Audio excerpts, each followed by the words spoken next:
Welcome all. इस video में Nifty का एनालिसिस देख लेते हैं कि मंडे किस तरीके से हम ट्रेड प्लान कर सकते हैं, क्या इंपॉर्टेंट लेवल्स होगी मंडे के लिए। ठीक है, लेकिन उससे पहले फ्राइडे का भी देख लेते हैं कि फ्राइडे हमने क्या एनालिसिस किया था, किस तरीके से मूव आया। क्योंकि आप फ्राइडे का दिन देखोगे, मार्केट यहाँ ओपन हुआ, ऊपर गया, ऊपर सस्टेन करने की कोशिश की, ब्रेकआउट की भी कोशिश की, लेकिन यहाँ पे बायर फेल होते हुए दिखे, मार्केट आया नीचे। एक बार बायर्स ने अगेन ट्राई किया, लेकिन इन हाइज को नहीं ब्रेक कर पाया, फिर से ये नीचे आके क्लोजिंग दी है। ठीक है, अब इस दिन के लिए बहुत क्लियर एनालिसिस था, क्योंकि एक पैटर्न मार्केट में चलता हुआ आ रहा था। क्या पैटर्न है मार्केट में चलता हुआ आ रहा है कि मार्केट ऊपर मतलब कंटिन्यू बुलिश है, मार्केट ऊपर आता है, छोटी सी रिट्रेसमेंट देता है, अगेन ऊपर जाता है, छोटी सी रिट्रेसमेंट। ये एक पैटर्न चलता हुआ आ रहा था, हमने पहले भी देखा। अगर मैं आपको समझाऊँ, देखिए थोड़ा सा चार्ट को छोटा करता हूँ, आपको समझ में आएगा। मार्केट क्या कर रहा था, ऊपर आ रहा था, छोटी रिट्रेसमेंट, फिर ऊपर, फिर छोटी रिट्रेसमेंट देता था, ब्रेकआउट देता था, ऊपर आता था, फिर छोटी रिट्रेसमेंट, ब्रेकआउट, ऊपर आता था।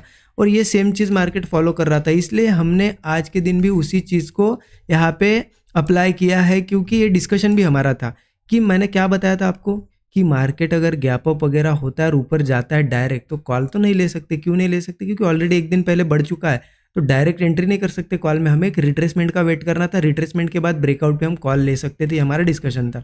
अब देखिए, रिट्रेसमेंट का इन लेवल्स पे थोड़ी बड़ी रिट्रेसमेंट चाहिए। मैंने आपको कल ही समझाया था कि बड़ी रिट्रेसमेंट चाहिए, बट हमने आज बड़ी रिट्रेसमेंट का वेट क्यों नहीं किया? क्योंकि कंटिन्यू 4-5 दिनों से एक ही पैटर्न फॉलो कर रहा है मार्केट। छोटी रिट्रेसमेंट करता है, ब्रेकआउट बनाता है, ऊपर जाता है। अगर हम बड़ी रिट्रेसमेंट का वेट करते और वो ऊपर चला जाता तो क्या होता, ट्रेड मिस होता। इसलिए हमने कल ही देखा था कि लेंगे हम कॉल साइड का ट्रेड, लेकिन स्मॉल क्वांटिटी लेंगे। और आज मैंने ये पोस्ट टेलीग्राम पे भी शेयर कर दी थी यहाँ पे आपको, जब मार्केट यहाँ ट्रेड कर रहा था। देखिए, यहाँ जब ट्रेड कर रहा था ना, ये 2 ग्रीन कैंडल बनना बाकी ही थी। इसी रेड कैंडल पे मैंने आपको पोस्ट शेयर किया था कि ये इंट्राडे हाई ब्रेकआउट मुझे एक्सपेक्टेड लग रहा है। ठीक है, क्योंकि देखिए मार्केट आज ओपन हुआ, ऊपर गया, फिर रिट्रेस करने आया। ठीक है, रिट्रेस करने के बाद देखिए फिर सपोर्ट जब बनाया ना, ऊपर सस्टेन कर रहा था।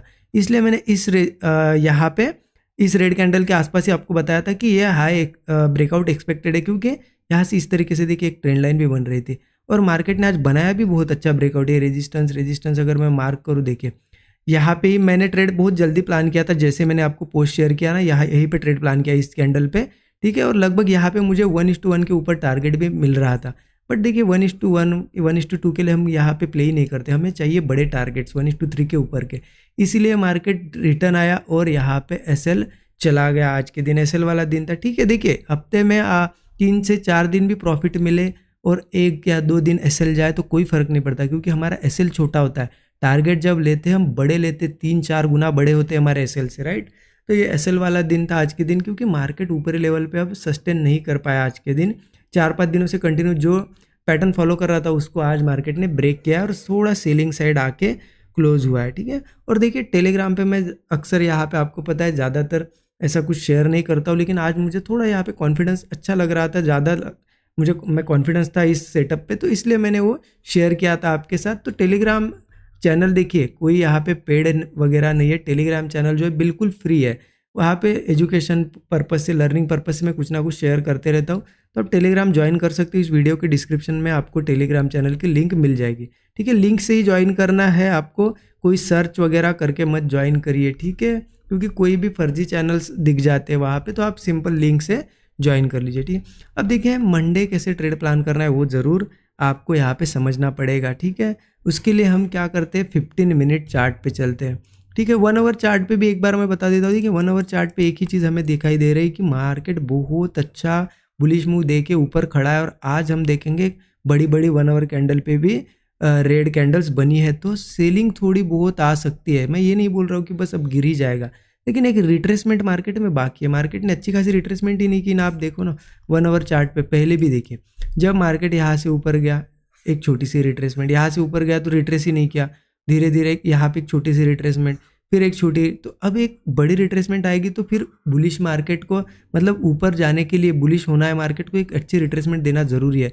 क्योंकि ज़्यादा मार्केट ऐसे ऊपर ऊपर सस्टेन नहीं कर पाता। अगर यहीं से फिर से चलना शुरू करेगा ना कहीं से धड़ाल से गिर जाएगा। इसलिए एक अच्छा खासा हेल्दी ऊपर जाना है तो एक हेल्दी रिट्रेसमेंट भी चाहिए। ठीक है, तो किस तरीके से ट्रेड प्लान कर सकते हैं, 15 मिनट चार्ट पे चलते, 15 मिनट का चार्ट ओपन करते। देखिए ऊपरी लेवल पे भी अभी एक हमें स्ट्रक्चर चेंज होते हुए दिख रहा है। स्ट्रक्चर कैसे, मार्केट का स्ट्रक्चर क्या होता है कि मार्केट ऊपर जाता है, थोड़ा नीचे आता है, ऊपर जाता है।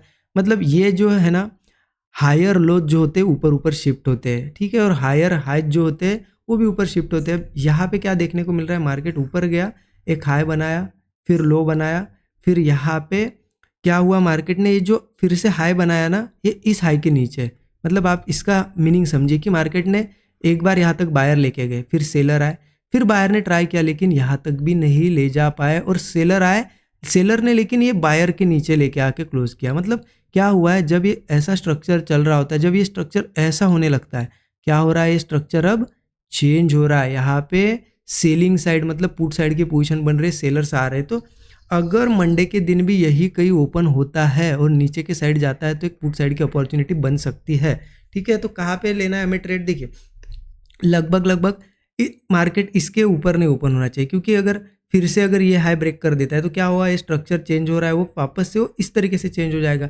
तो कॉल हम लेना है तो हमें इस लेवल के ऊपर लेना पड़ेगा। मतलब यहाँ से जब जाएगा ये ब्रेकआउट आएगा ना, तब इस लेवल का ऊपर पकड़ लीजिए, 24,120 के ऊपर ही कॉल ले सकते हैं हम, ठीक है।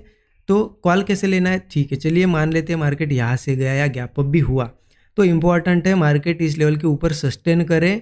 सस्टेन करना जरूरी है, सस्टेन करेगा तो पता चलेगा कि हाँ अब ब्रेकआउट आ चुका है। सस्टेन करने के बाद जो फ्रेश ब्रेकआउट होगा तब हम कॉल साइड का ट्रेड प्लान करेंगे। स्टॉप लॉस ज़्यादा से ज़्यादा 20 से 25 पॉइंट, टारगेट 1:3 का हम रखेंगे, ठीक है।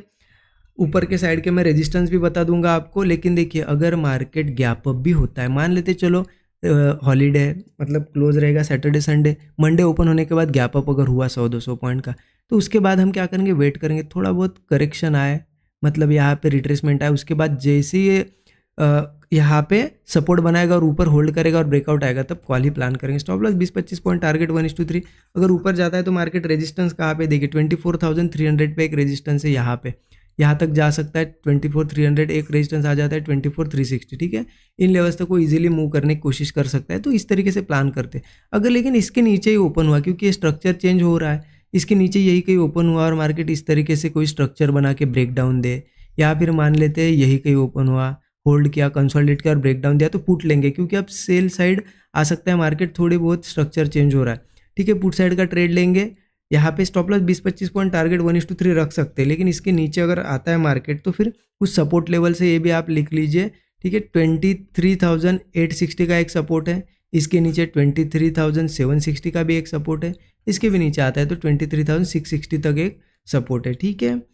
अब देखिए ये तो हो गई चलो बात की, अगर यहाँ कहीं ओपन हुआ, ऊपर नहीं जाते हुए वो ब्रेक डाउन बना है तो पुट ले सकते हैं। लेकिन गैप डाउन हुआ तो क्या करना है, देखिए गैप डाउन हुआ मार्केट यही कहीं ऊपर या फिर इन सपोर्ट लेवल के पास, ठीक है, और यहाँ से क्या करे वो मार्केट यहाँ पे एक अच्छा खासा सपोर्ट बना ले और उसके बाद कंसोलिडेट करके ऊपर ब्रेकआउट दे, तो कॉल हम जरूर लेंगे, क्योंकि हम एक चीज़ का वेट कर रहे हैं, करेक्शन का, ठीक है।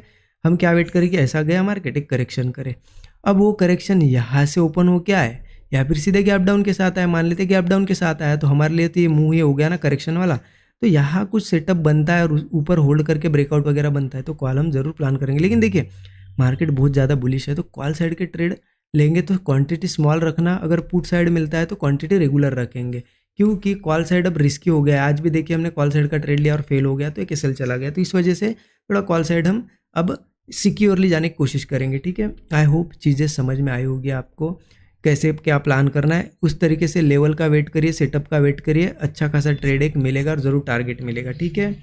और देखिए ये जो होती है इंपॉर्टेंट लेवल्स, ये लेवल्स जिनको मार्केट आपको पता है डॉट टू डॉट फॉलो करता है, ठीक है, इन लेवल्स को कैसे निकालना है, क्या मेथड्स यूज़ करनी होती है, कैसे एनालिसिस करना है, ठीक है। उसके बाद इंपॉर्टेंट पार्ट होता है मार्केट